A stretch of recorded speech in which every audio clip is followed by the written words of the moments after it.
enjoy quality life in a safe and a secure environment. The annual performance plan which was adopted by the Portfolio Committee earlier this week and encapsulates the department's predetermined objectives of the 2017-18 financial year, as well as the performance targets we have set in order to deliver on our mandate, constitute the framework within which this budget is articulated. We take leverage from the National Development Plan, which compels government to build a just, fair, prosperous, and equitable society that everyone can proudly call home. It is for this reason that our programs are structured to transform individuals to live our centers as change agents and not just as changed persons.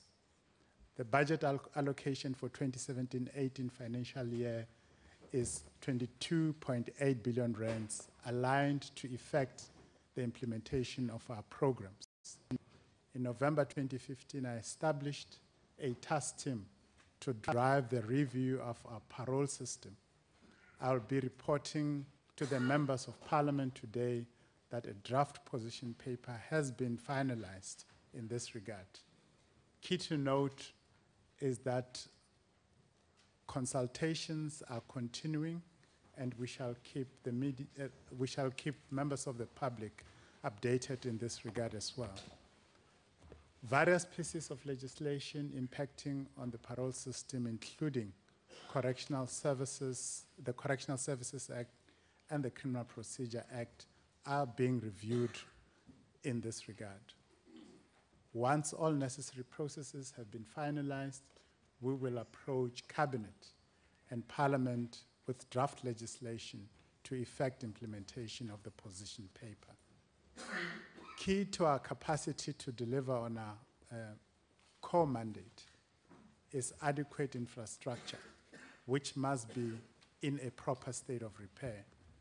Nationally, our overcrowding situation stands at 137% and varies from center to center depending on a number of factors, including the size and location of the center concerned. Plans are in place to introduce measures that would reduce overcrowding by way of relocating offenders from overcrowded to less overcrowded centers, whilst effecting necessary and urgent infrastructural improvements and necessary expansion to realize more bed space in response to an ever-rising need. A continued increase in offender population has presented unavoidable challenges of overcrowding in our correctional facilities over the years and the concomitant implications arising thereof. A case brought by Sonke Gender Justice in December 2016, for example, on overcrowding in Pollsmoor, has again highlighted the problems that overcrowding creates towards ensuring safe custody premised on humane conditions. We need to highlight that we have reduced overcrowding in Pollsmoor to at least 157%, much closer to what is required under the order of court of the Western Cape High Court of 150%, which we must have reached by the end of next month. We are pleased that shorter-term sentences keep on decreasing. However, we're concerned that long-term sentences are, on the other hand, on the rise. In the past 13 years, that is 2003 to 2016, for example, sentences between 6 and 12 months decreased by 51%, and those between 12 to 24 months plummeted by 71%. What is even more worrying is that sentences between 10 and 15 years increased by 77%. The number of offenders sentenced to 20 years and above increased by a staggering 439%, whilst lifers grew by 413%. That is, offenders who are sentenced to life imprisonment. This says that we are increasingly becoming a violent society, and this is a matter that should concern all of us, and we must begin to look at the underlying root causes collectively as a nation in order to address them. Looking at these figures, there is an urgent need to create additional bed space and take extra levels of care over our existing infrastructure, which is dilapidating due to limited maintenance and the overload on the system because of overcrowding. Utilization of offender labor will thus go a long way in reducing the levels of dilapidation in our facilities, given the austerity measures that constrain the resources available at our disposal to address our infrastructure development and maintenance needs. I've seen many of our regions taking advantage of offender labor to do some of the critical maintenance work, and this must be applauded. Having visited the new Tzaneen Correctional Center construction site in January this year, which is earmarked to add an additional 480 beds into our pool of available bed space, I am happy that many major similar projects are currently progressing as per schedule. Standerton Phase 2 has been completed, and the last phase is planned to be finished this year. The total amount of additional bed space with this new beds will yield is in excess of, well in excess of 2,000 beds. The renovated correctional center in Escort will also be completed this financial year. A while ago, government realized the need to centralize the development of a centrally coordinated and transversal information system within the criminal justice system, resulting in the introduction of the Integrated Justice System project, which is supported by establishment of portals by each of the key stakeholder departments and entities in the criminal justice system value chain that would support such a system. Living in the 21st century compels us to modernize our systems and take full advantage of information communication technology.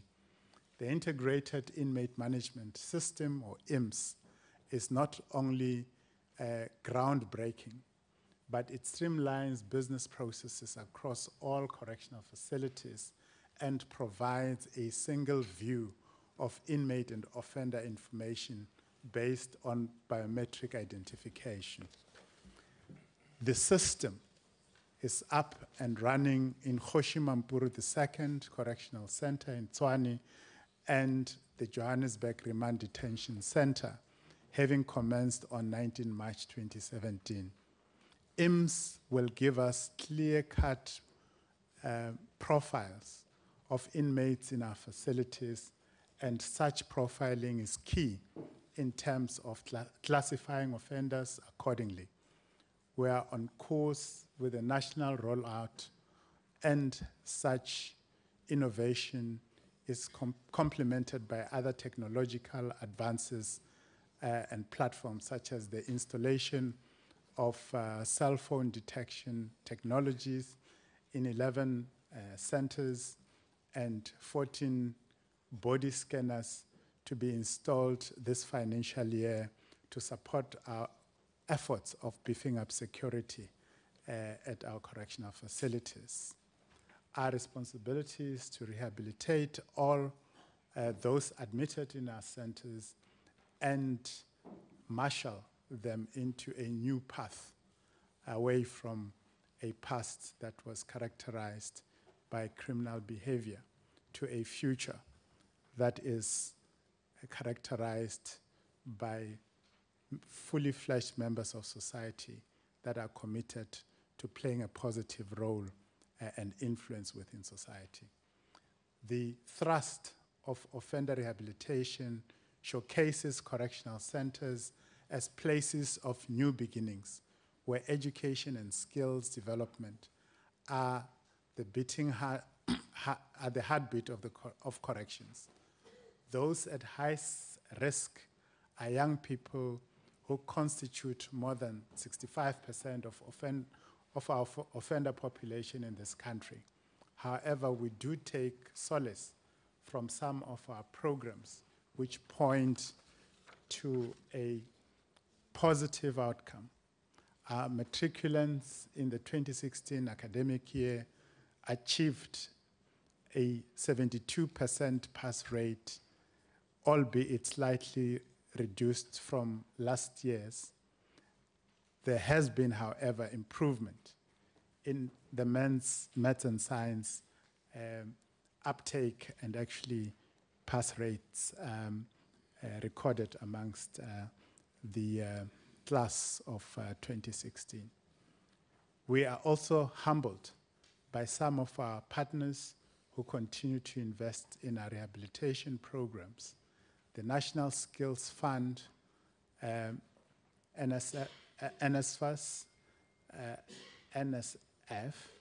has approved over 87 million rands for 2017-18 to 2018-19 financial years, targeting to skill more than 10,058 offenders.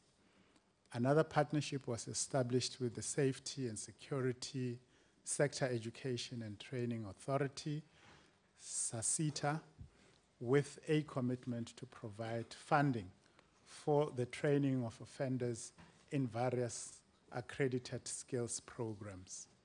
The Department of Correctional Services can and will play an active role in assisting young girls who at times miss school merely because they cannot afford sanitary towels. In October 2016, DCS was granted full patent rights for the sanitary pad maintenance invented by correctional official Mr. Johan Pick at Lukop Production Workshop. This machine will enable us to make a much needed contribution to society and bring back dignity in our young women.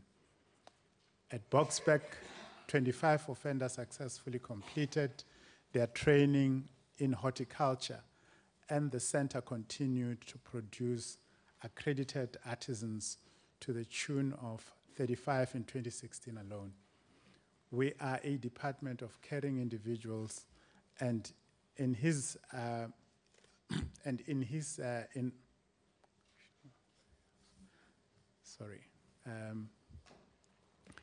and have invited a correctional official by the name of Aubrey Baloyi as one of my special guests for his humility and goodwill.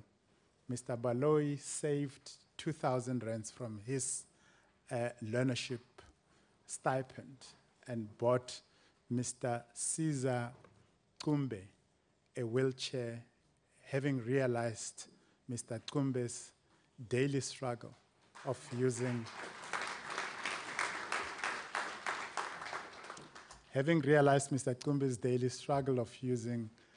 self-made knee pads in order to crawl around. This well in line with the spirit of Ubuntu. And this country, this is well in line with the spirit of Ubuntu, and this country needs more Balois amongst us. As a department, we are very proud of this young man, and I must take the opportunity and this occasion to acknowledge all other officials in our correctional facilities, sung and unsung heroes, who continue to make selfless sacrifices outside the call of duty in order to continue to play a meaningful role in changing society for the better. Correctional services will continue to offer employment through learnership programs to especially young people, to ensure that we contribute positively towards addressing the challenge of unemployment and skills shortage in our country. Our target is the youth who are most vulnerable. We also make a concerted effort to attract learners from child-headed household backgrounds, and we are privileged to have two such learners with us today, Alex Sillo Chokwe from Polokwane and Nompilo Angel Muyeni from Kokstad. I think they deserve acknowledgement from the House.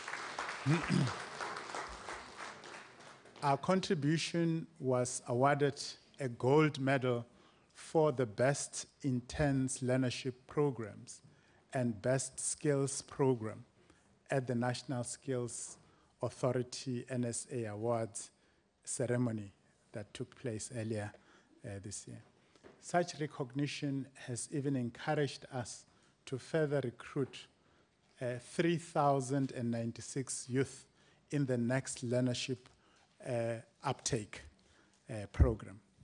It is therefore not surprising that we have reduced the backlog of unfilled vacancies by 7.2% in the past financial year within corrections. I must, however, lament our continued loss of valuable skills from experienced officials who continue to take early retirement in large numbers, literally on a monthly basis. And the challenge of having to replace such valuable experience and skills with a limited capacity to absorb new entrants at the rate we would want to. A vexed issue that has repeatedly been raised with me during the Izimbizo and other public engagements is the issue of criminal records, pointed as a significant hindrance in the employment of ex-offenders, save for minor offenses which are administratively expunged at the lapse of a period of 10 years at the request of course, of the offender.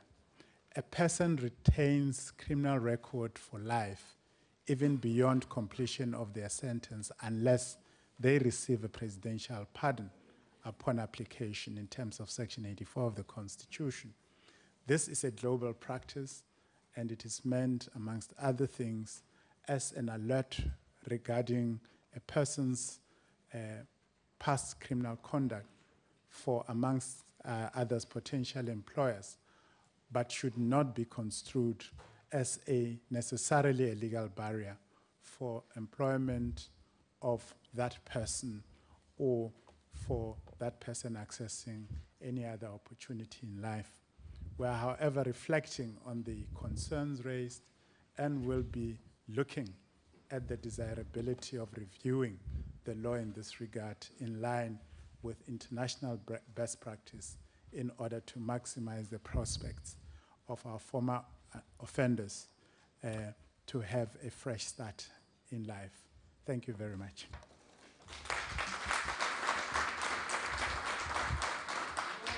Thank you, Honourable Minister. The next speaker is the Honourable Mocheka.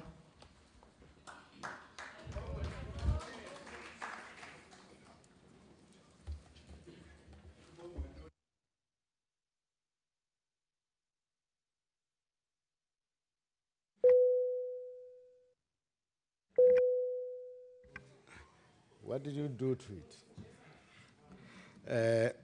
Honorable House Chairperson, Honorable Minister, Honorable Deputy Ministers, Inspecting Judge Professor van der Westhuizen, National Commissioner Zak Mudise, Ministers, guests, and honorable members. The National Development Plan Vision 2030 envisages a society where everyone is and feels safe. The Department of Correctional Services plays a crucial role in contributing to this objective within the criminal justice family of institutions.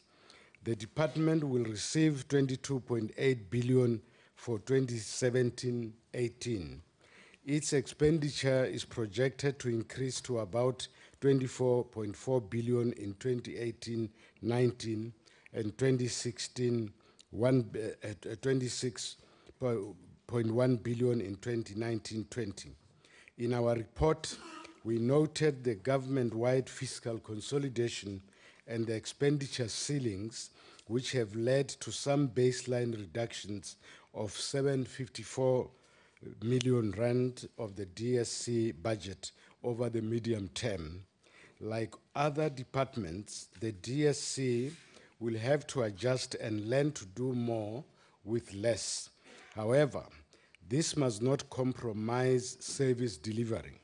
The safety of inmates and improving conditions of incarceration, rehabilitation, and social reintegration are of utmost importance. In this regard, we are pleased that the allocations for the compensation of employees will be increasing and have been ring-fenced over the medium term. This should ensure that service delivery is not affected by the cost containment cuts. We believe that the containment measures should not affect frontline staff, such as warders of the department, because that will compromise service delivery. We appreciate that the budget for rehabilitation and social reintegration have also been increased from 9.6% in 2016-17 to 11.6% of the total correctional services budget in 2017-18. We have always been complaining that these two very crucial programs, which are the center of what is envisaged in the National Development Plan, have been continuously receiving less attention when it comes to the budget. The attention they are receiving is still not enough. The shift, however, shows that the minister and the department are heeding the calls of the committee. In our view, the department's most crucial role is not locking up offenders, but ensuring their rehabilitation and social reintegration back into society. Locking of offenders is incidental. Rehabilitating them is central. The strategic and performance plans sometimes do not do justice to the role that this department plays in rehabilitating and reintegrating parolees, probationers, and ex-offenders back into society. In the plans and annual reports, achievements are denominated in numbers but do not tell a human story.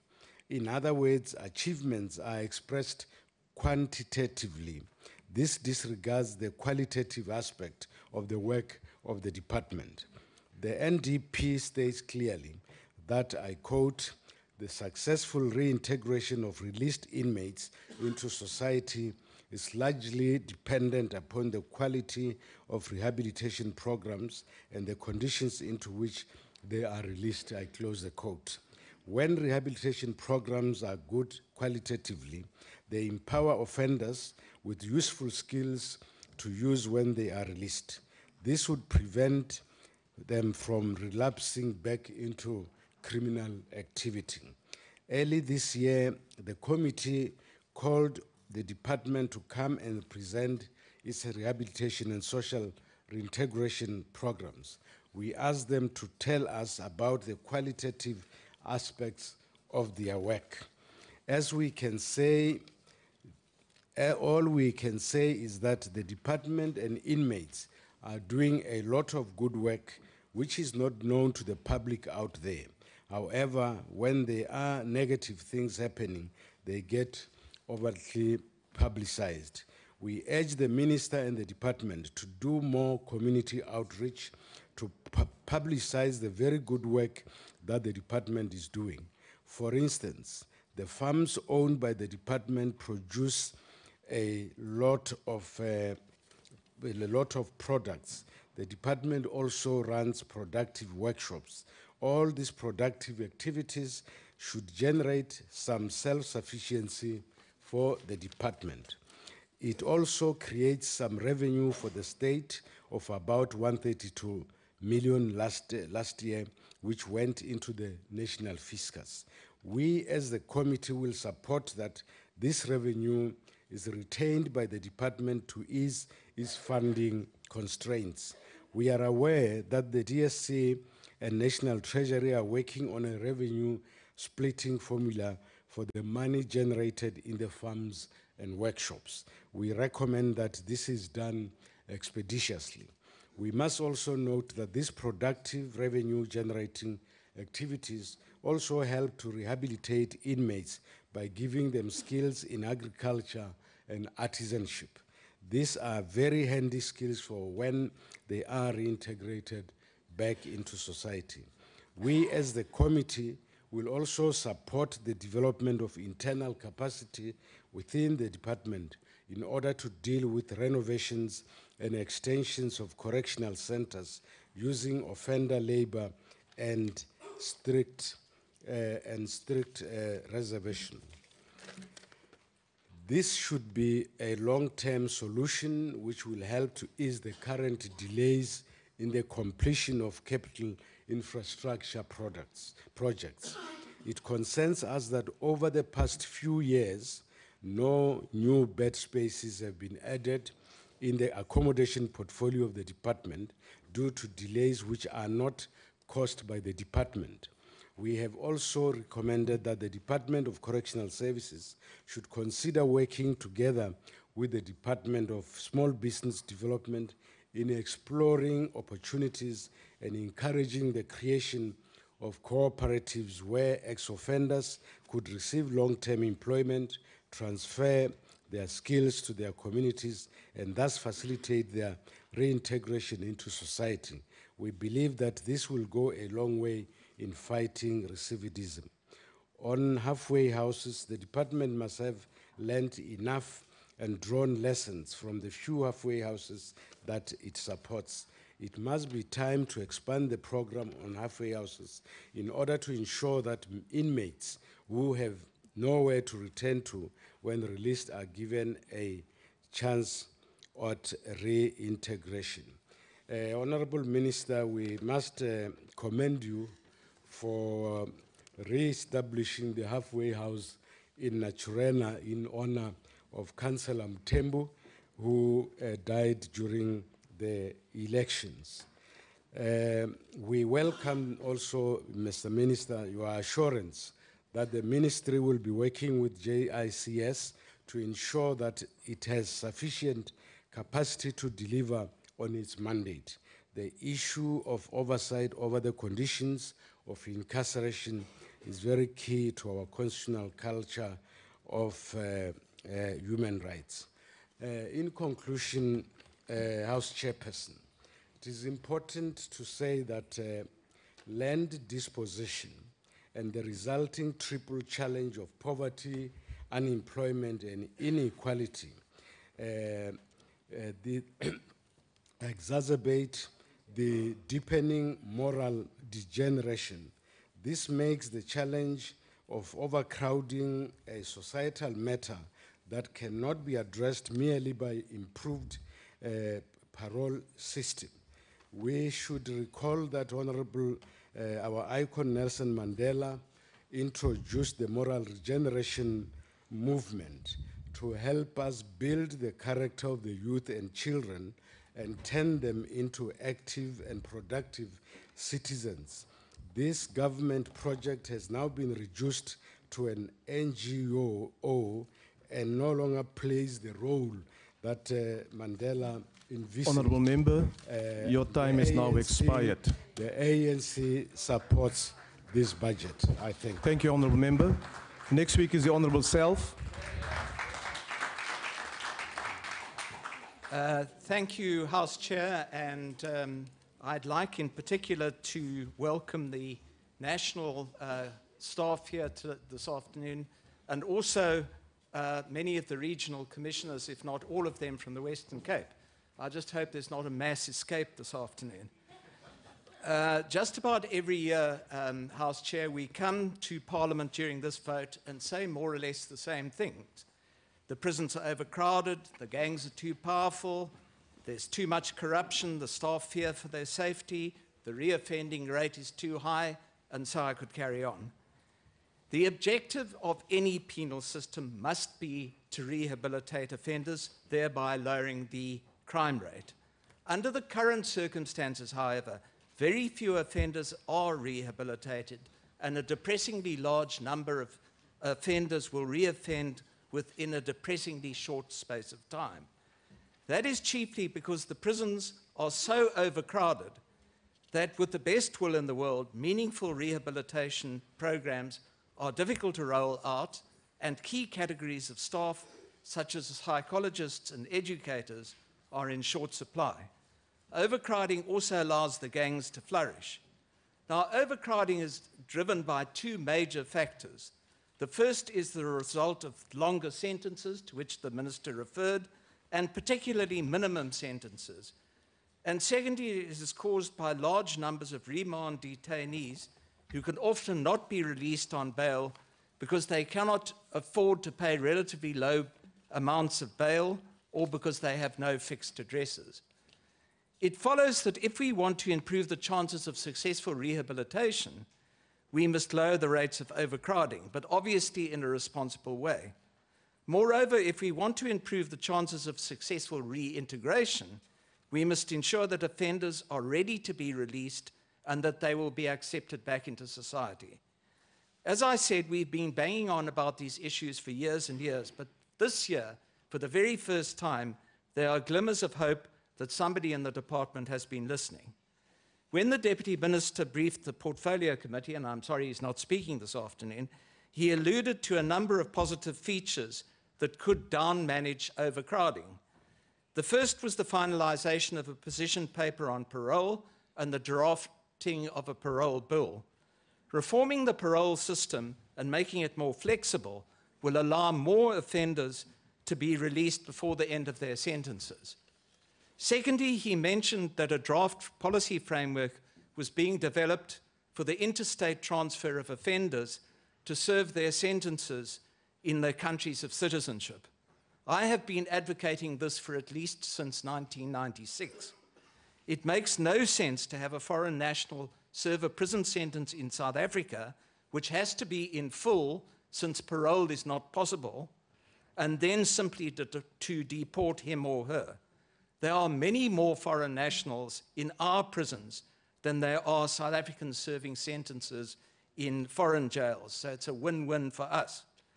Thirdly, if we look at the budget, for the first time one can discern that there is a small but significant reallocation of resources away from incarceration and administration to rehabilitation and reintegration. If a new parole system is to be introduced, it is essential that the Community Corrections Branch is properly staffed and resourced to be able to monitor parolees and probationers. In this respect, it is pleasing to note that in the 2015-16 financial year, only 1.22% of parolees violated their parole conditions. It is less pleasing to note that the rollout of electronic monitoring systems is still on hold, we assume until the trial of the former ministers Boo and Debele starts. Fourthly, The number of offenders who participated in restorative justice programs and victim offender dialogue has increased rapidly over the last 3 years. Victim offender dialogue is not easy, both emotionally and practically, but it does improve the prospects of more successful reintegration where offenders are released. Fifthly, it was pleasing to note that the negotiations on the occupational specific dispensation have been finally concluded. This has gone on about as long as we've been trying to have the charges against Jacob Zuma reinstated. This ought to make it easier to recruit and retain the scarce skills that are so necessary for successful rehabilitation. However, the downside is that to remain within the envelope of available resources for the remuneration of employees in the department's budget, the number of employees at the coalface in the centres is likely to reduce. And sixthly, we were very encouraged by the announcement this afternoon by the Minister that he is looking again at the expungement of criminal records. It is virtually impossible to obtain employment once you admit that you have a criminal record on your CV, and I look forward with great interest to report backs in this regard. But then what was missing and disappointing in the budget and the briefings? Firstly, we would have wanted to see a greater commitment to alternative sentencing.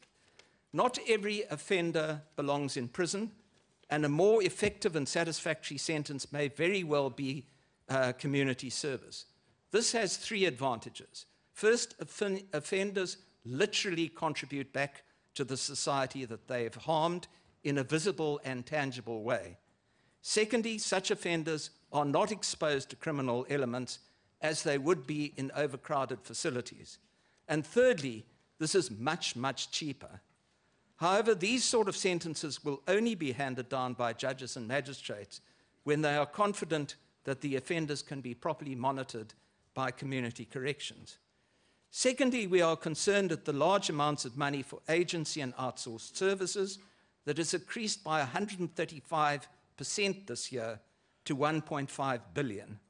We all know that outsourced services come at a premium and that they are not subject to the same form of parliamentary scrutiny that departmental services are.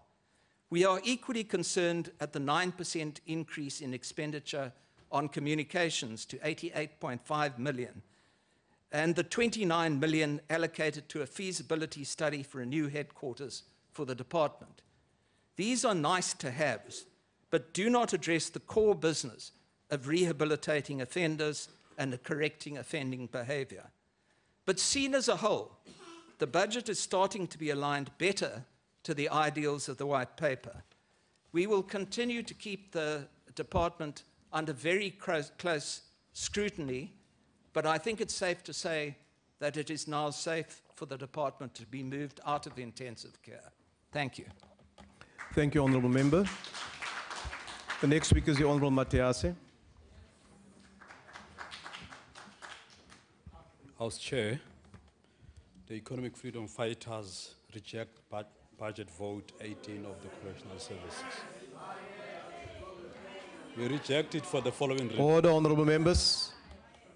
The National Commissioner of Correctional Services, Mr. Zakaria Modisa, decried the phenomenon of overcrowding in South African prisons and pleaded with various departments in the justice, crime prevention, and security cluster to play their role in reducing overcrowding in our country correctional facilities.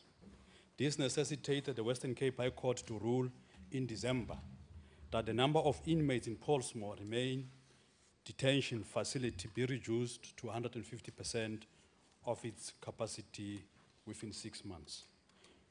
Before this ruling, Portsmouth was 247% above its accommodation capacity. There is no correctional activity that can ever happen under those conditions. And it is for this reason that we have always argued over since we have been here in Parliament, that it seems that the purpose of our correctional facilities is no longer corrective, but rather retributive justice. Secondly, there is a general state of neglect and disrepair of our correctional facilities, and the department is ill-equipped to deal with this matter. Linked to this is the fact that there are thousands of inmates who are incarcerated for years without their matter having been concluded on trial. These are most young black people who are arrested for petty crimes and go into prison as petty criminals and come back as hardened criminals. Instead of being corrective in nature, correctional facilities are breeding ground for hardened criminals. Thirdly, this department has failed to process thousands of outstanding applications for parole from long-term prisoners. Minister Masuta had promised here in the past in this parliament to deal with this matter, and he has failed to do so. This is to the extent that Lawyers for Human Rights, the Civil Society for Prison Reform Initiative, and the National Institute for Crime and Rehabilitation of Offenders threatened to take the department to court. Fourthly, the minister has spectacularly failed to deal with the matter of parole boards in this country. In October, at least 35 boards in 5 provinces indicated that they would embark on a new court bid to force prison services to pay allowances legislated in 2007. With dysfunctional parole boards, we are sure to have a dysfunctional parole service. The ineptitude and incompetency of the minister is at the center of all of this fracas. He has completely ignored the plight of our correctional services facilities. In the proposed budget, 61% of the 22.8 billion will go to incarceration. Rehabilitation, care, and social integration combined will only get about 11%. This is a case of misplaced priorities. The economic freedom fighters recognize the importance of locking up criminals who bring so much pain to this nation. That is why we are waiting with bated breath for Zuma to swap his Saxon well-designed suits with his orange overalls. We can't wait for that moment. But we recognize that historically, prisons were places where black dreams and aspirations were shattered. It is for this reason that we are advocating for correctional services that is corrective in nature. People must come out of correctional facilities with renewed hope and determination to change their ways and be useful citizens of this country. To have this, Mr. Minister, we need courageous and visionary leadership, and all of that lacks in you. And the leadership of this department does not possess these qualities. And there's nothing personal about this, that is Zakaria Modise, Khabanieso. Maemo a ditšhankane a soka fetoa mme botlhokotsebe bo ntse bo nyara ditšhankana mme lefapha le bonagale le na le maikemisetso a o tlisa gono pheletsong le bona gore batshwaruwa ba fetola mekgwa ya bona mme ba ntlafatswe le go matlafatswa gore ba tle ba kgone go ka iphedisa le go fepa malapa a bona ka morago gore ba sebetse le go qeta nako ya bona ya katlolo ditšhankaneng. Re tshepa gore baetapele ba tlileng pele go wena ntate Modise. Honourable member, your time is now expired. The EFF rejects this budget vote. The next speaker is the Honourable Nsimang.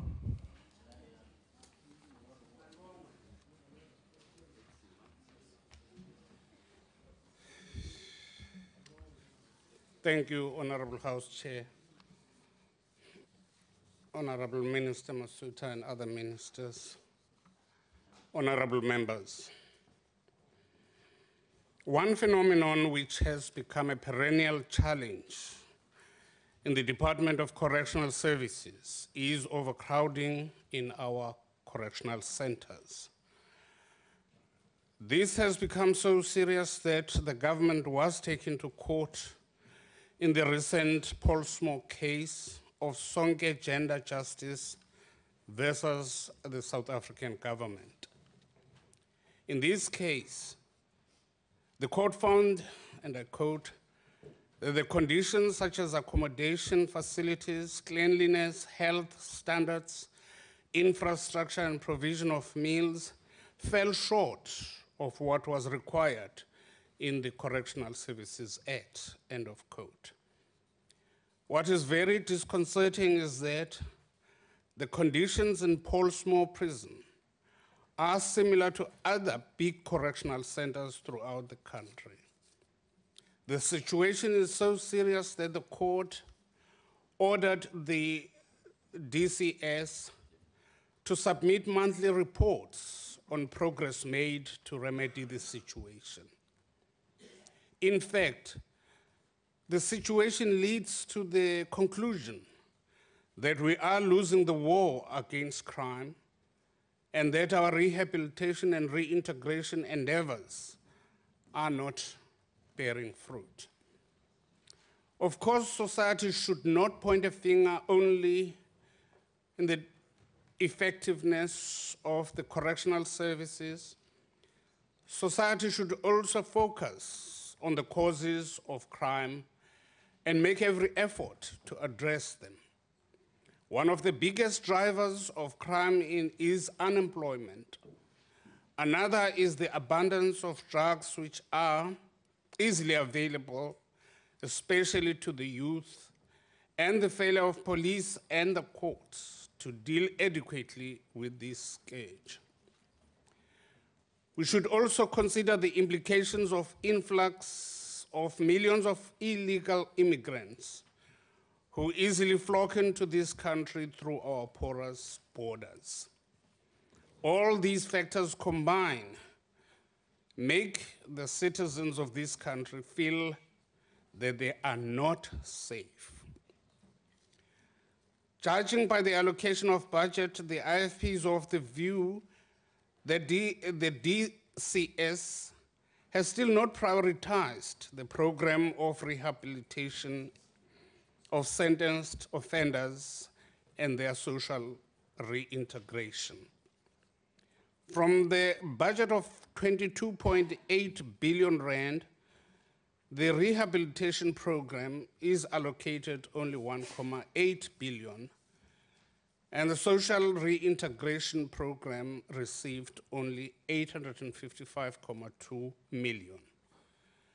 Compare these to the incarceration program, which is allocated a whopping 13.9 billion rand, which is estimated to climb to 15 billion in 2018 to 19 and escalate to 45.3 billion in 2019 to 20. This escalation, which more than triples the current budget, is very frightening, because it shows the extent to which crime is expected to rise in South Africa. The ideal situation would be to see incarceration budget decreasing proportionally to the increasing rehabilitation budget. Honourable Member, your time is now expired. The IFP supports this budget. I thank you. Thank you, Honourable Member. The next speaker is Honourable Ngwabe. Thank you, Honorable Chairperson, Honorable Minister, Deputy Ministers, Honorable Members, and the guests in the gallery. The NFP welcomes the budget as presented here today, and we are much encouraged by the reported success of the Department of Correctional Services in the increased number of sentenced offenders undergoing rehabilitation or correctional programs. In the past years, the department had been severely criticized for its failure to execute this important aspect of its mandate, and we welcome the improvement. We also welcome the reported progress in the fight against TB among the inmates and the rollout of antiviral treatment program for inmates who are HIV positive. We are, however, disappointed to note that problems relating to overcrowding, unsanitary detention conditions, and general health standards persist in the correctional centers and remand detention facilities. It is imperative that these challenges be addressed as a matter of priority. And these conditions is the violation of human rights of inmates and detainees. The NFP welcomes the reduction in Program 1 and 2, which resulted in an increase in Program 3 and 5. We are encouraged to see that rehabilitation and social reintegration are being given greater prominence in the budget allocation in comparison with previous financial years. This is in keeping with the NFP policy on correctional services, which favors a restorative justice over penal considerations and promotes the meaningful reintegration of offenders in the mainstream society as an important consideration. We are in full support of the recommendation of the Portfolio Committee that we share the concern of the Portfolio Committee on the impact of the reduction in the baseline budget and its potential negative effect on the department's operations and ability to deliver social services in accordance with its mandate. We are also in agreement that the department should give serious consideration to establish departmental regions to coincide with our provinces, as the current structure of 6 regions do not adequately provide for efficient management of correctional services across all our provinces equally. Finally, we support the recommendation of the committee that the department should redouble its effort at working with other sister departments in the criminal justice cluster to down-manage the remand population in its detention centers and overcrowding in its correctional centers. We concur that existing legislative provisions such as bail protocol and Section 49G of the Correctional Services Act is underutilized and could be employed to address the problems of overcrowding with noticeable efficiency. We support the budget of the department. Thank you. Thank you, Honourable Member. The next speaker is the Honourable Deputy Minister of Justice and Correctional Services, responsible for correctional services.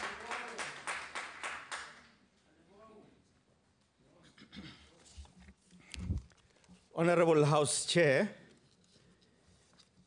the Minister of Justice and Correctional Services, Honorable Advocate Masuta, it is indeed a pleasant development that your health has allowed you to be with us in this sitting this afternoon. And thanks to your courageous, spirit in handling your health condition. Honorable members of the Portfolio Committee of Justice and Correctional Services, distinguished guests in the House today, ladies and gentlemen, our country is a nation that emerged from the ashes and anguish of apartheid to create a better life for all. We are on our way, despite the challenges we still face. Together, we must continue to deepen democracy and build safer communities. We cannot allow crime and criminal activities to derail us. The struggle for freedom secured the right for all South Africans to be part of our democracy. It was Fyodor Dostoevsky who said, and I quote, "The degree of civilization in a society can be judged by entering its presence." The late Letsau Nelson Diale, one of the former members of this Portfolio Committee in the first Parliament of the Democratic South Africa, himself a former prisoner on Robben Island, had this to say about his prison experience, and I quote, "We were handcuffed in such a way that our body movement was curtailed a great deal. We urinated onto ourselves because we were not given any chance to relieve ourselves, that is on being transported from Leeuwkop to Robben Island. The chains were only removed from us at night when we were dumped in a small cell with one toilet. When we arrived at the harbor, they violently dragged us from the boat, the chains causing our hands and feet much pain. At 6 o'clock in the morning, that is at Robben Island, we would be headed to have breakfast that consisted of a little watery, thin, soft porridge without any butter, milk, or sugar. A prisoner had to squat as if on his marks at the beginning of a race in an open prison yard and scoop up the porridge with his fingers in a cup shape. One had to eat very quickly, guarded by many warders armed to the teeth. Our lunch consisted of a small portion of mealies. It would sometimes be served covered with sand and a little bit of puzamandla, a certain liquid meal produced for prisoners by certain factories. The warders forced prisoners to sit on cold stones in the quarry for the whole day throughout all the years. This exercise caused the prisoners to develop piles. When the prisoners were ordered back from the quarry to prison yard, there was a very painful and humiliating practice called tauza, whereby prisoners would be forced to take off their prison clothes and throw them on a pile and remain naked, waiting for the order to show their backsides to the prison warder for inspection. When the warder was satisfied by his inspection, he would kick and assault the prisoners, forcing them to run and grab any uniform that was in the mixed pile and fall in line barefoot. No shoes were supplied. The prisoners would then be instructed to take their supper, which consisted of watery, thin, soft porridge again, after which they would be locked in the cells, given one mat and one blanket. Some prisoners developed diseases such as asthma and TB and passed away because of one of these diseases. This is my experience. This is what I experienced for a solid period of 8 years living on Robben Island, unquote. The degree of civilization in a society can be judged by entering its prisons, and Dostoevsky observed. The genesis of South Africa's penal system was crafted through the Prisons and Reformatories Act promulgated in 1911, which decreed that prisons of the Union of South Africa shall be strictly segregated, secret, and use corporal punishment. Abuse grew to appalling heights over decades. Attempts to disclose what was going on in apartheid prisons led to fierce persecution of the media and others. It took nearly a century of struggle before a new democratic government introduced measures to guarantee the fundamental rights of every citizen, including offenders.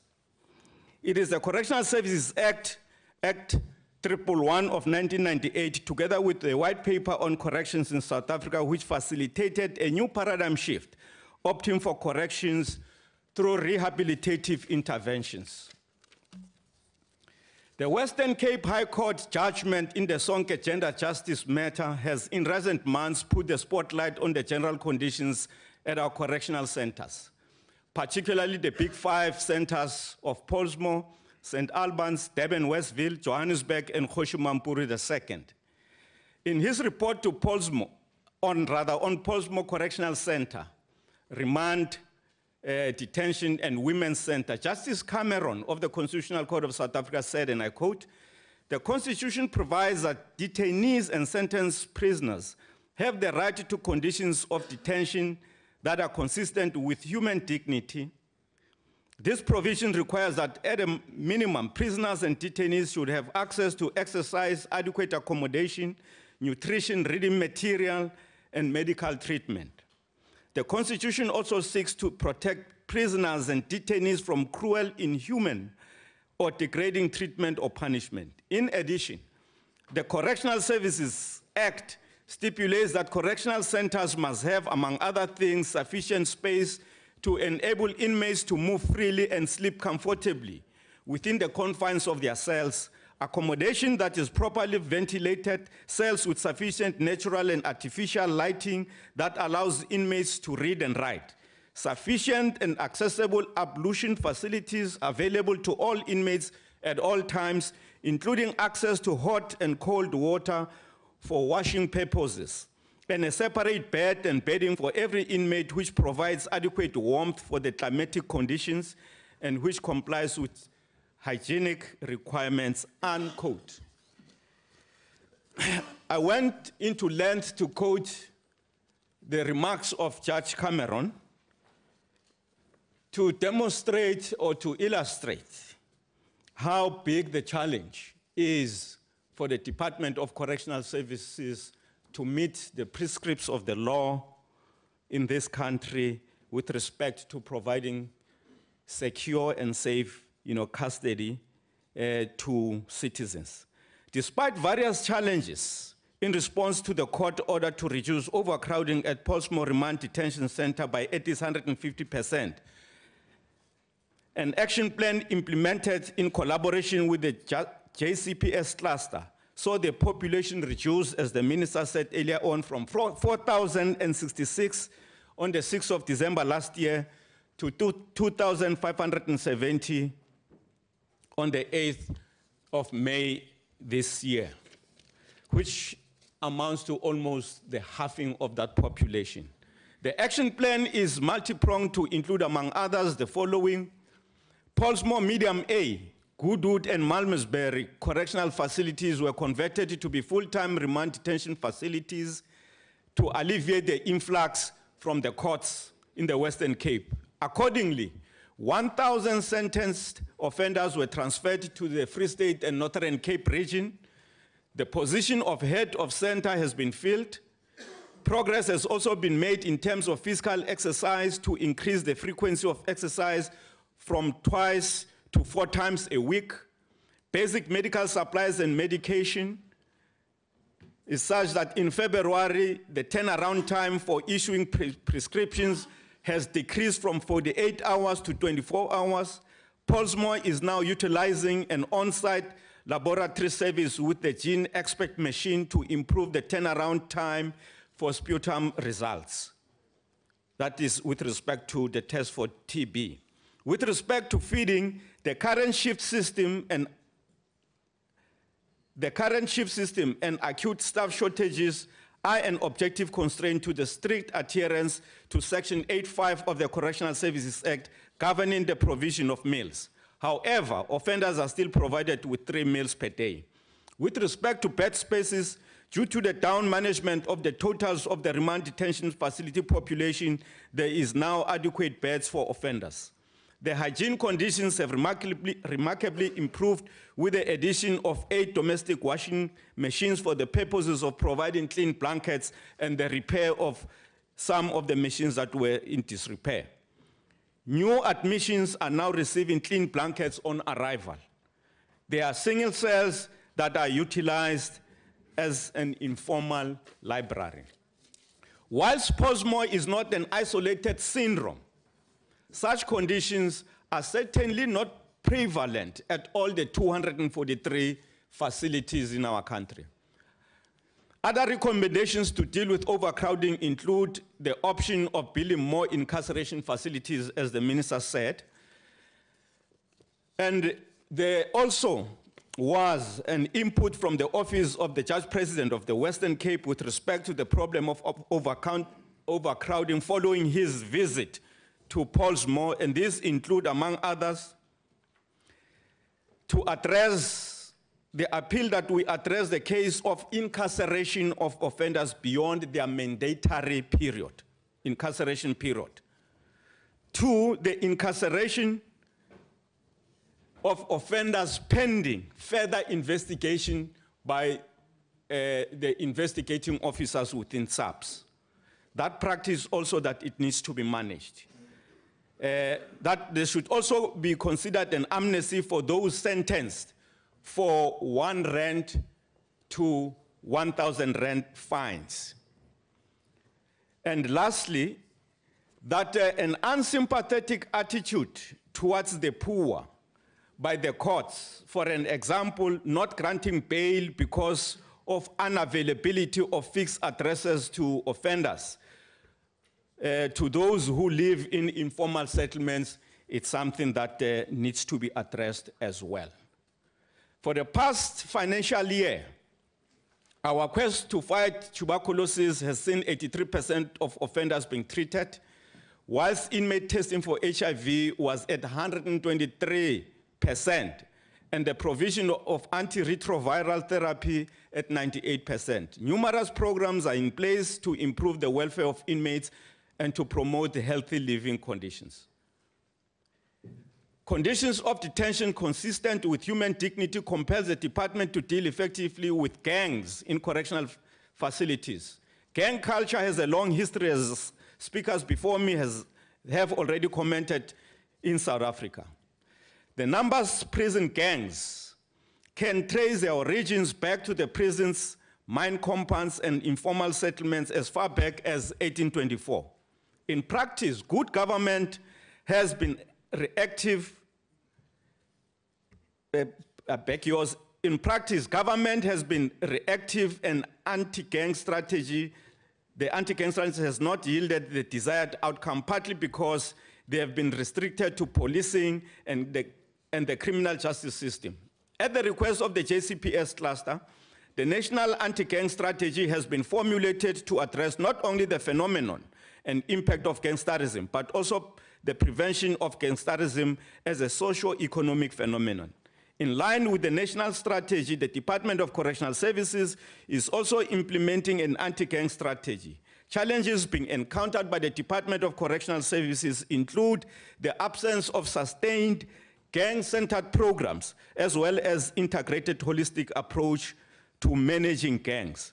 This weakness has been recently acknowledged by management and will be part of efforts to bring the new government-wide anti-gang strategy to life. Following the wholesale attack on officials on the 26th of December last year, which resulted in the death of 3 offenders and injuries to 13 officials, I visited St. Albans Maximum Correctional Center in Port Elizabeth on the 17th of March 2017 for an interactive stakeholder session to address gang-related issues that affect both the incarcerated population and our workforce and the surrounding communities in St. Albans. On the 11th April 2017, I was back again at St. Albans and engaged officials and offenders about their strained relations and working conditions. Some of the interventions at St. Albans include the following. All offenders involved in the December 26 incident were removed from Maximum to Port Elizabeth Correctional Center. In addressing some of the complaints of the offenders, some of them were transferred to facilities closer to their families. Management is implementing an action plan to address concerns raised by officials. These concerns include staff shortages, divided management approaches, information gaps between staff and management, impact of shift pattern on operations and the associated risks to officials, human resource administration, performance management, service benefits as well, and inconsistencies in injury on duty management, and the application of common approaches to work so that the department's policies are implemented in a uniform manner. We continue to give staffing issues of correctional facilities serious attention, and we have called upon the department to ensure that there is no sluggishness in dealing with human resource matters.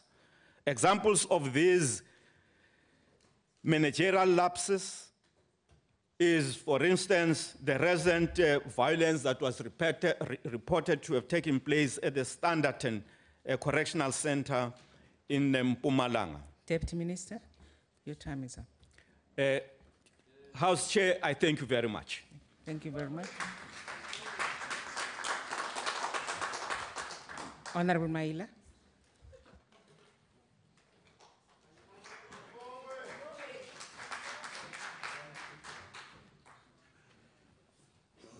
House Chairperson, Honorable Minister, Minister Masuta, Honorable Deputy Ministers, Deputy Minister Makwetla and Deputy Minister Jeffries, Honorable Members of the House,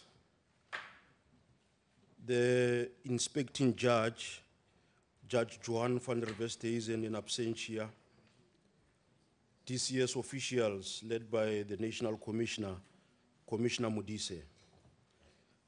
Allow me to focus on the Judicial Inspectorate of Correctional Services as a necessary tool that can turn correctional centers into centers of excellence. We are a people from a sad past, a past which was characterized by the use of prisons as tools for oppression. The picture painted by Honorable Makwetla shows us exactly what was happening at that time. Many of our heroes who fought for the liberation of our country were subjected to harsh and inhumane conditions of prison life. In the view of O.R. Tambo, who would have turned 100 this year, prison life served as a metaphor for apartheid. It thus became imperative, Honorable Chairperson, that in our transformation agenda, we had to demilitarize prisons and turn them into correctional centers. The sacrifices of our heroes have been acknowledged when in 2015, the United Nations General Assembly revised and renamed the standard minimum rules for treatment of prisoners, the Nelson Mandela rules. The rules cover areas like the right of inmates to be treated with respect and dignity, the right to be provided with health care by the state, investigations of death and torture, and protection of vulnerable groups, to name but a few. Chapter 9 of the Transformative Correctional Services Act provides for the establishment of JICS, which is an oversight body mandated to report on the treatment of inmates and the conditions of correctional centers. The inspectorate is thus tasked with the mammoth task of preventing human rights abuses in correctional centers. JICS is expected to play this role without fear or favor. Overcrowding, obviously, is a major stumbling block towards making JICS to perform their mandate with excellence. Genuine concerns are raised on the independence of JICS as it performs its oversight role. The research conducted by the Vets Justice Project has confirmed that the independence of the inspectorate is constrained by factors such as the inability to make enforceable recommendations to the department, the inability to refer cases directly to the National Prosecuting Authority, as well as financial independence. These are matters which are receiving attention of JICS and the Department of Correctional Services. These efforts have been recognized by organizations such as NICRO. The inspectorate is aiming to achieve independence, though it is in a progressive manner. The duty of building a strong and independent JICS does not only rely on the availability of resources.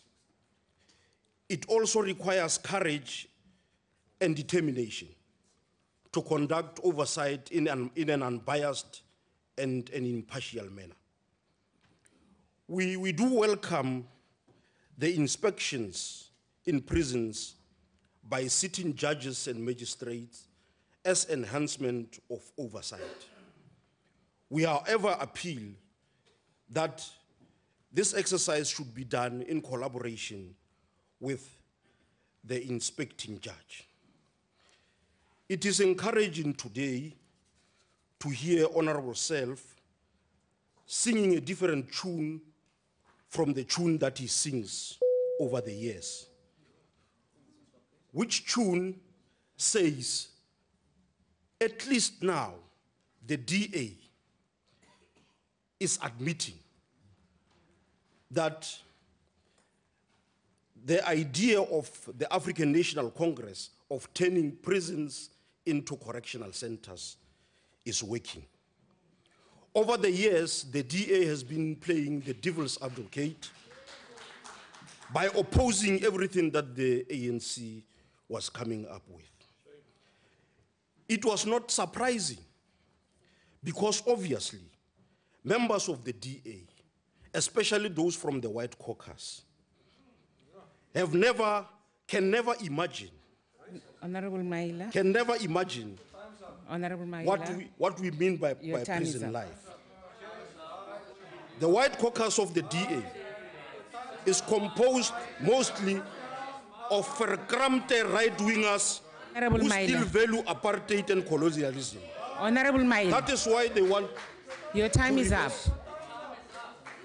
Oh, thank you. The ANC supports the party. Honorable Madisha.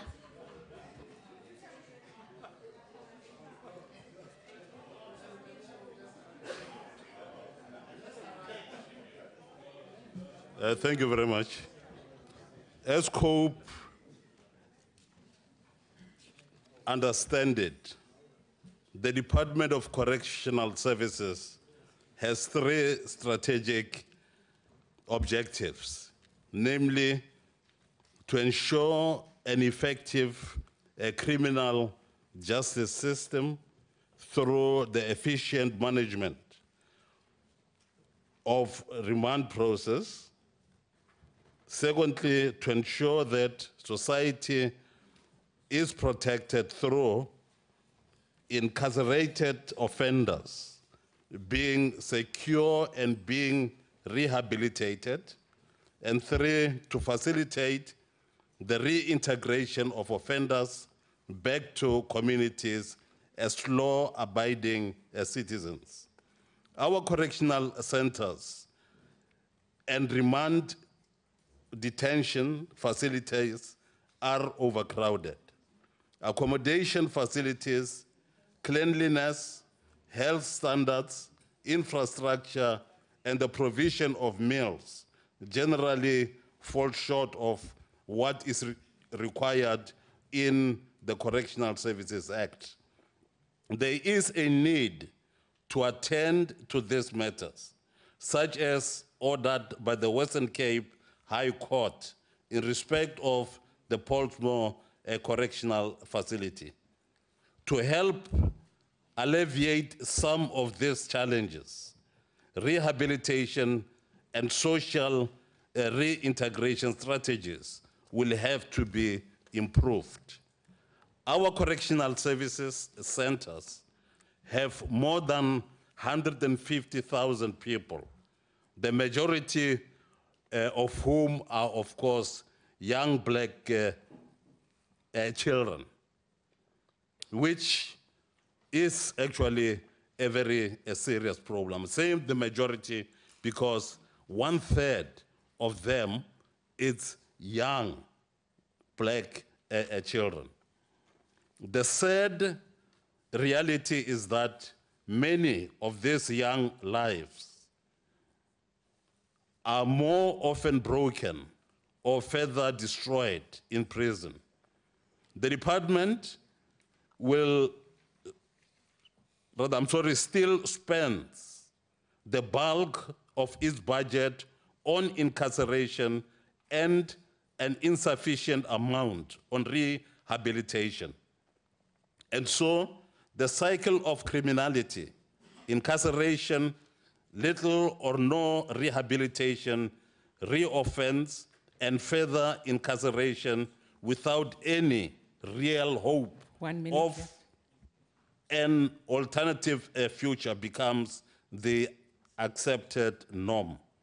COPE notes the own goal scored by ANC by charging the economic policy trajectory and changing it, of course, developed in the Mandela and Mbeki eras, and introducing policies that did great damage. That is a major problem, and that has got to be looked into. We now have a stagnating economy and no fiscal space to maneuver. And then Mr. Zuma acted Honorable irrationally and pushed the Honorable junk Madisha, button. Your time is up. Your time is up, sir. Oh. Thank you. Honorable Mpumlwana.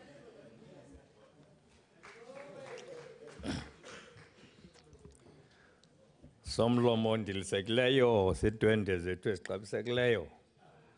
Umphathiswa namasekela akhe namalungu abekekileyo kwanesizwe esisulungekileyo bhotani. Ndithunywa ngukhongolose ukuzokuxhasa esi sabelomali seSebe lezoLuleko. Ndiqinisa kwingxam yokwamkelwa kwamabanjwa eluntwini. Nxema wethu. Ndicela ukhe nditswebe kwaba kwelasemzini. Ngenxa yoluntu ngokubanzi. ANC pleads with the House to support the DCS budget. I emphasize here in their program of reintegration offenders into society.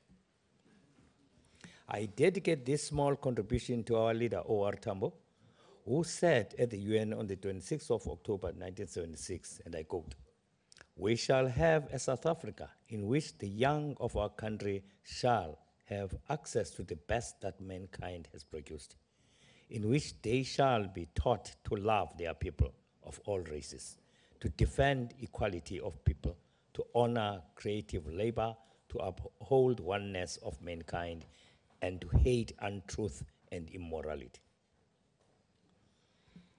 In its election manifesto of 1994, the ANC undertook to develop a program that emphasized rehabilitation of offenders rather than revenge. This is in line with Ubuntu proverb that says, "Akukho mgqomo wokulahla umntu." There is no dustbin for people. As well as with Ubuntu principle of forgiveness and reconciliation instead of retribution. Secondly, our constitution and democratic order is underpinned by the ethos of reconciliation over retribution. And the architects of our freedom had it in their hearts that even those who are in conflict with law must be given another chance to succeed in life once they have served their sentences. Colonialists created prisons for incarceration of offenders, particularly Africans, and regarded them as outcasts of civilized society. They also used prisons to punish their political opponents. The Caring People's Movement, the African National Congress government, changed them into correctional services centers, where offenders are temporarily kept, corrected, and then integrated back to society as changed people. Long live the ANC government, long live. Long live. The offender is scared to face his community. Many people will not trust that he has repented. They will either be scared of him or hate him and want to harm him. Employees are also reluctant to employ ex-offenders. Thus, an outreach to community is crucial to the success of reintegration. In this exercise, it is important to educate society. They fear the offender or hate him for the crime he has committed.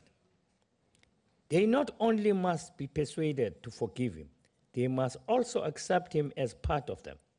DCS makes it easy for society to accept the offender by correcting him, make him accept and be sorry for his crime, educate him, and make him be employable. The DCS officials work very hard under very difficult circumstances to try and break the cycle of crime, and their effort has yielded good results. The success rate of integration of offenders during the 2016-2017 year is over 80%. This DCS this year has allocated 877 million rand for integration. Unlike what Mr. Self has said,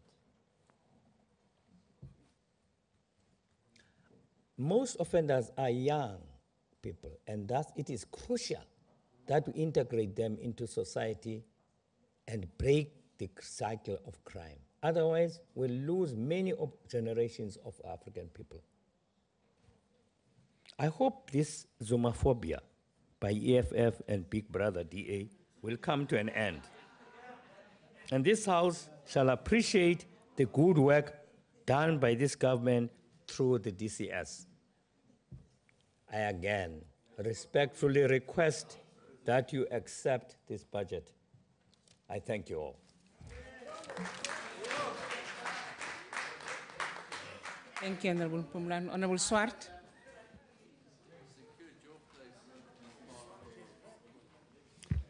Thank you, House Chair. Now, House Chair, we sit with a dilemma that whilst we expect much from this department, the funds going forward in the medium term are being decreased. And so that is the dilemma that we, as members of Parliament, when we are exercising oversight, is it fair to expect increased performance when the funds are not sufficient? So with that background, we sit, many members have referred to overcrowding and the delays in additional bed space, but this we know remains a challenge, and that is one of the main contributory factors to gangsterism and of course the spread of diseases, as was pointed out in the Sonke Gender court case. But it raises a question, how did we as MPs fail in our oversight? Why was it a court that had to find that Pollsmoor was not living up to the Correctional Services Act? And I think that we can lift our game, Honourable Chair, to see to what degree we are lacking in our oversight. Because it is a matter of concern, Deputy Minister. You indicated that the conditions at Pollsmoor exist at other, although not prevalent, they are also at other prisons, and that obviously opens the door for other litigation with costs on the same basis. But there are glimmers of hope, and I want to commend the Commissioner and his staff on the exceptional work that they are doing under very trying conditions with a very limited budget. And as far as overcrowding is concerned, again, let us make use of sections 63A and 62F of the Criminal Procedure Act. I see that we can, and it's something I have recommended for many, many years, that we can apply this to release remand prisoners who are being detained at a huge state expense. There's also section 49G of the Act, which seeks to limit the period of time an accused is held in remand detention. And of course, we look forward to the parole bill and the interstate transfer of prisoners. So there is a glimmer of hope. And those of you that know me know that I have always stood for restorative justice as opposed to retributive justice. So Advocate Mpilwana, I fully support you as far as restorative justice is concerned, and I'm pleased with the increase in the number of restorative justice programs attended by victims, parolees, and probationers. And we need our communities to understand that restorative justice is not soft on crime, and incorporate community members and family members. And then, of course, from the ACDP's perspective, we cannot underestimate the role that spiritual renewal plays in this regard of rehabilitation. And we want to commend all spiritual workers, and in particular those that adopt and apply the Alpha courses in prisons, where we see a dramatic change in the offender's behavior. We also would like to commend the department on the productivity of its farms and factories. This contributes significantly to self-sufficiency, and we would strongly urge that those funds are ring-fenced from National Treasury to the department. So whilst the department is facing many financial challenges, The ACDP wishes to thank all those managers and staff members who, under extremely difficult and dangerous conditions, diligently do their work in trying to ensure that offenders are kept in safe, secure, and humane custody and undergo rehabilitation and restorative justice programs. The ACDP will support this budget vote. I thank you. Thank you, Honorable Swart. Honorable Pongo.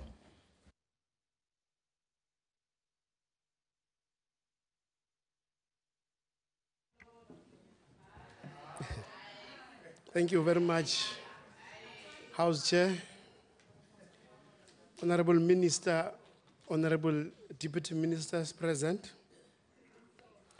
Commissioner and the CFO, Honorable members.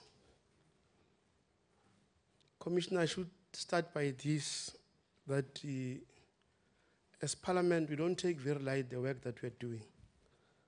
We're doing a very important work for the people of this country, and we appreciate that as the ANC. We support this budget vote. The budget vote takes place against a backdrop of President Zuma and the African National Congress having declared the whole of this year as the year of Comrade Oliver Reginald Tambo, who, like Honorable Mamalile has said, would have 100 years this year. The people of this country has a lot to learn from Comrade Oliver Tambo.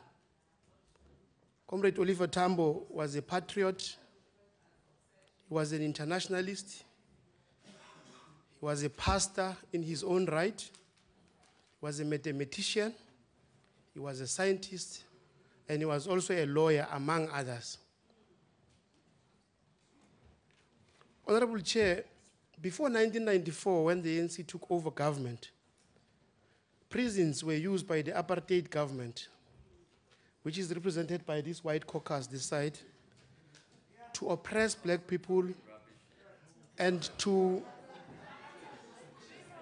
stress what Deputy Minister has said about those that were in Robben Island. When we took over government as the African National Congress, we have introduced progressive legislation, which in the main are responding to all the problems that we are faced with today. Honorable Swart is speaking about the issue of restorative justice. Honorable Matthias is speaking about the issue of 1 billion going to rehabilitation. That is so because the legislation quoted by Honorable Makwetla was enacted in 1911. It had to continue for a long period up until 1994, when we have introduced the white paper, which white paper is also agreeing what Honorable Self is saying, which was said in the case by the learned Judge Kriegler, as he then was in the case of versus R, that we have two types of offenders. There are those offenders that the democratic government must look at currently and look at them and say, this one they deserve, having done the crime, but they must go back and be reintegrated to society. But there are those that must go to the centers. So we should commend the department for the work that he has done and the white paper that he has done. The white paper, among others, it has introduced the offender-victim engagement, which are currently happening under the leadership of the minister. It has introduced that families must be able to meet with communities to discuss on how to rehabilitate and reintegrate the offenders to society. We've also dealt with a number of things in terms of the white paper. At the center of what the white paper is raising is that NGO and community-based organizations must be able to be at the center in terms of dealing with issues that affect the offenders in the prisons. One other important issue which was reported by the department, as they reported in terms of rehabilitation, was that those offenders who were doing grade 8 to grade 12, there were 10,008 who managed to pass to the next level. Those who had to do grade 12, we had 10,051 who successfully did their grade 12 inside the centers. Post-matric, we had 554 which were reported by the department. Those with computer-based training, a report was given that is 500. But there are agricultural programs that have been introduced in the department where offenders are being trained on agricultural programs And we are told that the money that is being generated, it goes back to the fiscus. So we are likely to have self-sufficiency in terms of dealing with issues that relate to offenders. We also congratulate the department that there are a lot of sporting activities that are taking place to search for talent in terms of sports. I think that is progressive. The policies of the ANC find their background in the main, I think, from the Holy Book, which is the Bible, which Honorable Swati is not quoting. Because when God created man and man committed a sin, God gave man a second chance. That is why he sent his only begotten son, so that we don't perish, we have eternal life.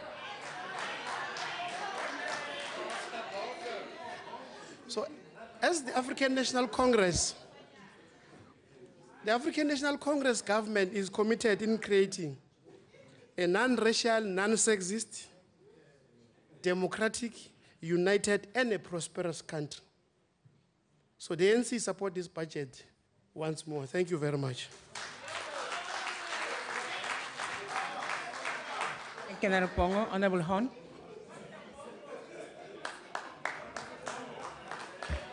Thank you, Chair.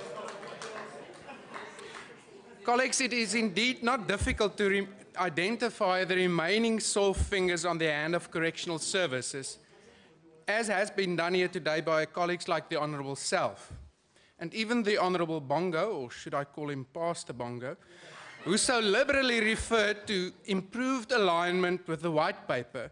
He of course failed to explain to this House why only in 2017 do we see any implementation of the 2005 ANC white paper.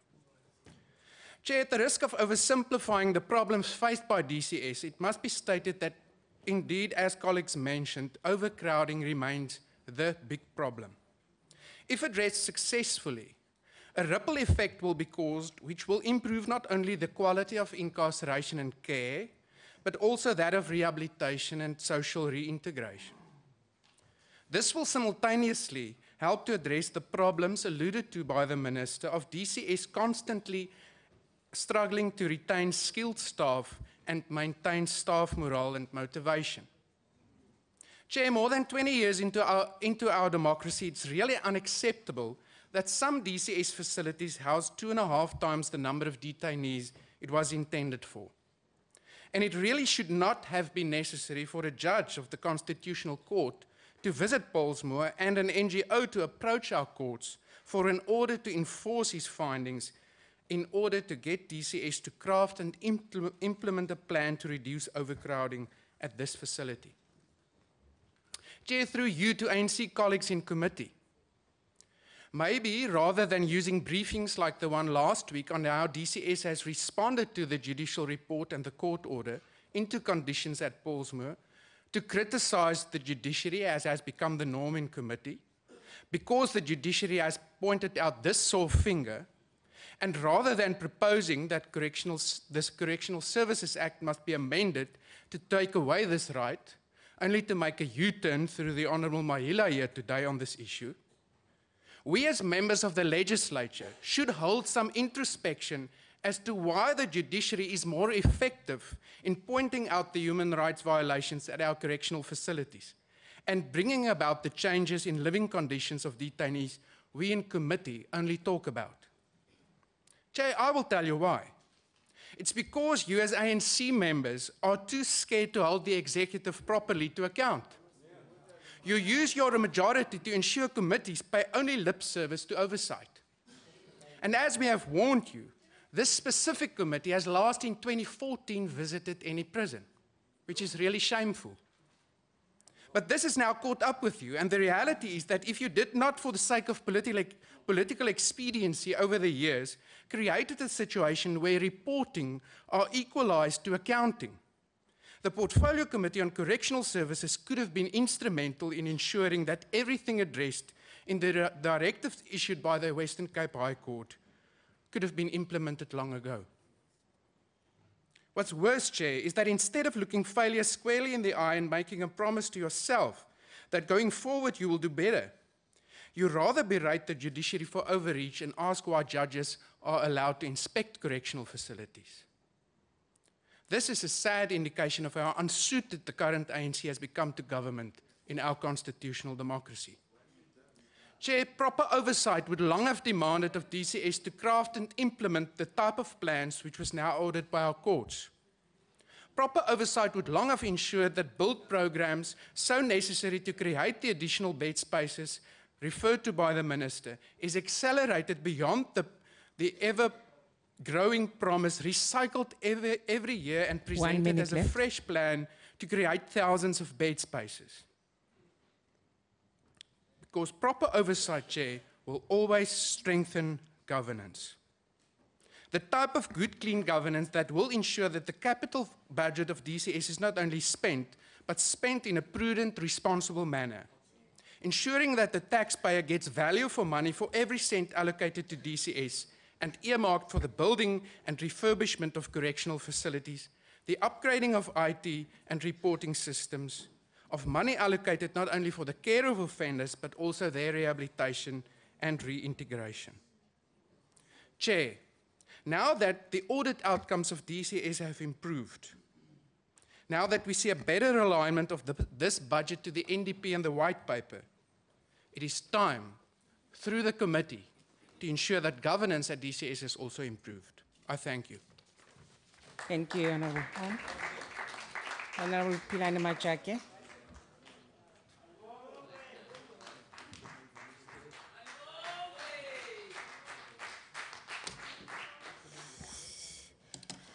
Honorable Chairperson of the House, honorable members of Parliament, members of the Executive, Inspecting Judge of Correctional Services, Judge van der Westhuizen, Senior Management of Correctional Services under the leadership of Commissioner Modise, Dumelang.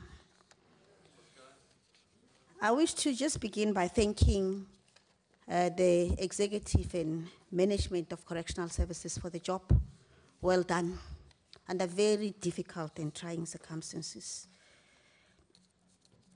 As articulated by Deputy Minister Makwetla, we come from a very difficult past, and he gave the example of the kind of what was called prisons, now correctional services, that we had in South Africa, and the kind of atrocities that actually happened in those centers. You realize that this apartheid that was declared crime against humanity by the United Nations really did so much of harm to the people of South Africa. And the harm was about even the kind of facilities that were actually built to house inmates after they were convicted, which is what the ANC government is actually trying to undo. What is actually fascinating is to keep on hearing a voice on the sidelines, keeping on saying, hurry and get it right. Hurry and get it right from the same people that actually created these institutions over years. But they have now the audacity to keep on shouting and saying, this is not right. This has to be done. It has to be done quickly. Otherwise, we take you to court. We need to actually understand the importance of progressive realization of rights. South Africa is not going to change overnight. Over time, we will be in the position to get it right. And molaetsa ke tshwantseng go fe batho ba South Africa go gore le seke la hela pelo re le mmuso wa ANC re na le lona le rata le lutlwang ha se le rata la sepe ke le rata fela la batho ba ileng gore ha go votiwa ha ba kerea matla a go busa mme ba batla go ipona ba busa ke ka mo batla dirang gore ka metlha yotlhe ha ba bua ba bue ekete go na le something e wrong e leng gore ANC ya idira khanta gona next ANC ya idirang e leng gore ena le molato rona re molaetsa o tsamaelana le tsa correctional services ke o tshwanetse o omanye o rate o thuse o sentseng go itse go fetoga gore le yena a tlotswela pele a bane le bokamoso bo tlhamaletseng ke molaetsa o re romelang ga re ba rona ba ba sentseng re se ke ra ba kenya mo tseleng re tlo ba kenya mo tseleng sentle hela. According to its 2015-16 to 2019-2020 strategic plan, Department of Correctional Service mission is to contribute to a just, peaceful and safer South Africa through the effective and humane incarceration of inmates, rehabilitation and social integration of offenders. Amongst the successes the department highlighted was the increased number of sentenced offenders undergoing rehabilitation. 72% pass rate for inmates who wrote matric in 2016, and improved levels of compliance with parole and probation conditions. The department is also making huge progress in the fight against tuberculosis, with 82% of affected inmates receiving treatment, 99% of all inmates having been tested for HIV, while 97% of those affected were receiving antiretroviral treatment. Among the challenges the department highlighted is the overcrowding, which almost all the speakers spoke about. The phenomenon which is actually affecting remand detainees. Deputy Minister of Correctional Services, Thabang Makwetla, in his presentation to the Portfolio Committee, cited the recent judgment matter between Sonke Justice versus South African government by Western Cape High Court, in which the condition of incarceration of remand detainees at Paulsmoor Correctional Center were found to be in violation of Correctional Services Act. We've had numerous speakers coming here to talk about it, and some are actually alluding to the fact that why was it not the responsibility of the Portfolio Committee to do oversight to the extent that it must be a judge that goes and develops a report that is taken to court. The Portfolio Committee continues to have this responsibility, but at the same time, Honorable Horn, nobody ever said it was wrong for the judge to actually go and visit. What amazes me is how all the time when you come to the podium, you actually make it a point that you patronize the judiciary. You always want to talk to the judiciary like the ANC is against the judiciary. I'm not sure what is it that you hope to benefit. But the important thing is that the Department of Correctional Services has accepted the order, regardless of what you can want to actually express. They are busy now working on the order to make it a point that the situation of Paulsmoor is improved. The Deputy Minister also highlighted the agency of capacitating the Judicial Inspectorate of Correctional Services, because at the same time, for us to be in the position to make necessary interventions as the Portfolio Committee, we also depend on the reports that we get from the Judicial Inspectorate for Correctional Services. In terms of overview of the budget of the Department of Correctional Services, the Department of Correctional Services will receive in 2017-2018 22.8 billion, or 5.72% higher than 2016-2017. Expenditures projected to increase to about 24 billion in 2018-2019 and 26.1 billion in 2019-2020.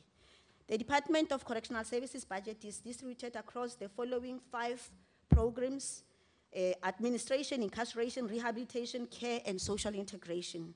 As in the previous years, the bulk of the allocation, about 79.5%, goes towards the administration and incarceration program, which will receive 18.2% and 61.3% respectively of the total budget. The decreased allocation in administration and incarceration program has enabled a combined increase of 2% in the rehabilitation and social integration program. Honourable Member, your time has now expired.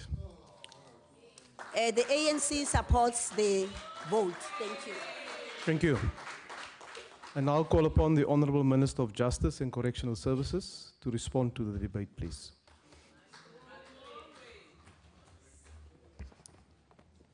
House Chair, thank you very much for the opportunity once again. And colleagues, thank you very much for your positive contribution, by and large, to this debate and for the support that you have offered to this budget allocation, which is most appreciated. And of course, some of the advice that you've given to us will be taken in hand as we seek to improve our correctional system in South Africa. Let me also thank the Deputy Minister, Thabang Makwetla, for his excellent expose of in depicting the kind of prison system that pre-existed democracy, in sharp contrast to the kind of correctional system that we have today, despite the continued challenges of overcrowding and other structural and organizational challenges that we continue to improve upon. And of course, let me also acknowledge the determination of management in ensuring that good governance is restored in the organization, signified, for example, by us achieving an unqualified audit for the first time in this past financial year since 1994, although I must concede that a lot more still needs to be done to improve our compliance with prescripts and the regulatory framework governing us as a department. There are things to celebrate.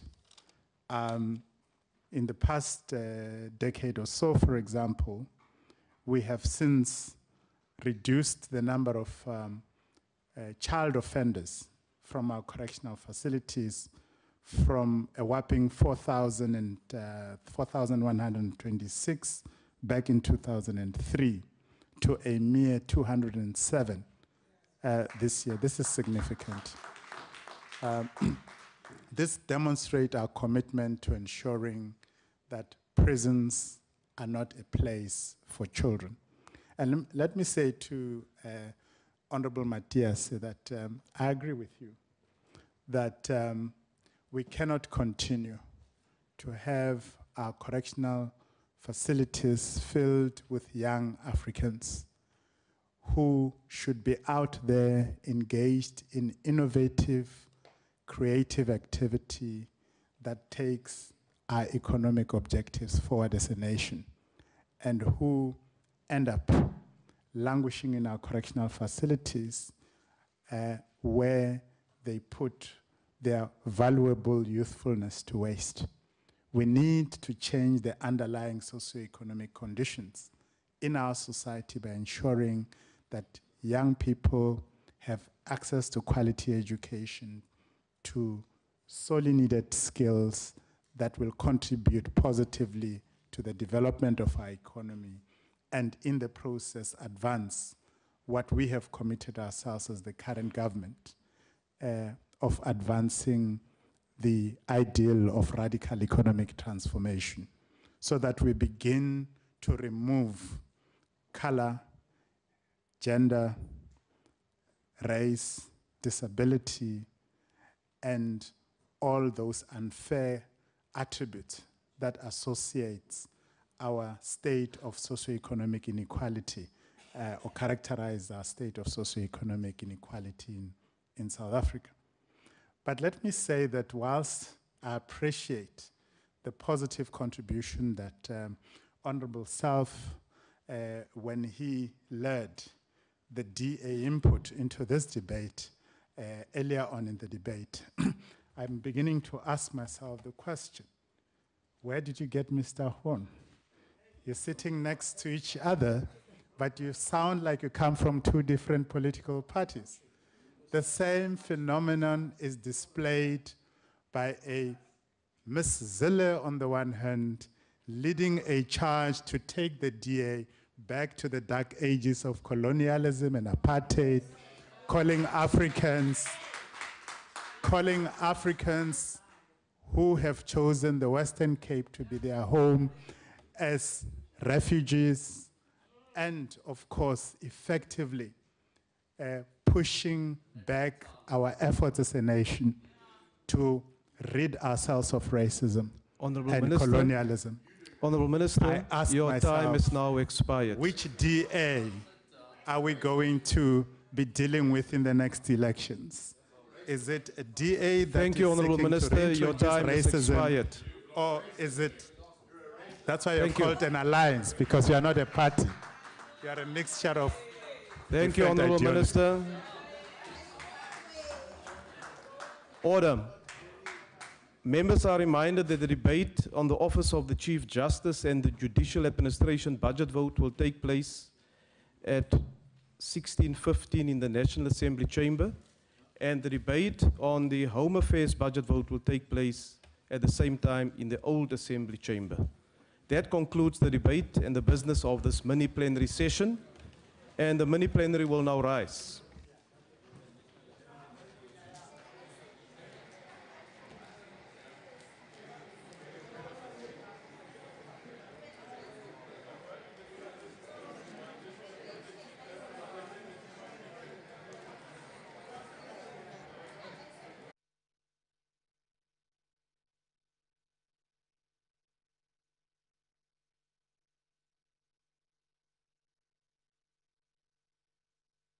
Plan, and on the other side of their mouth, they don't support the implementation of the National Development Plan. Let me remind them that this Parliament in 2012 endorsed the National Development Plan. In 2014, this Parliament also supported the medium-term strategic framework. This medium-term strategic framework is the first-year program to implement the National Development Plan. Let me remind them, because it's clear that they have not read these documents. The medium-term strategic framework has 14 outcomes. I'll give you a copy again, that range from basic education, health, infrastructure, social protection, amongst others. It is very clear also from the inputs that have been made by members of the opposition parties that even the inputs that many ministers and departments come to Parliament on a continuous basis, giving progress of what is happening in implementing the National Development Plan. Every quarter, DPME even posts on the government website the progress and lack of it, so that even the public can see what is it that is happening. We don't hide the truth, including the obstacles that still stand in the way. It is also very clear that members of the opposition parties don't even understand Operation Phakisa. We try to explain to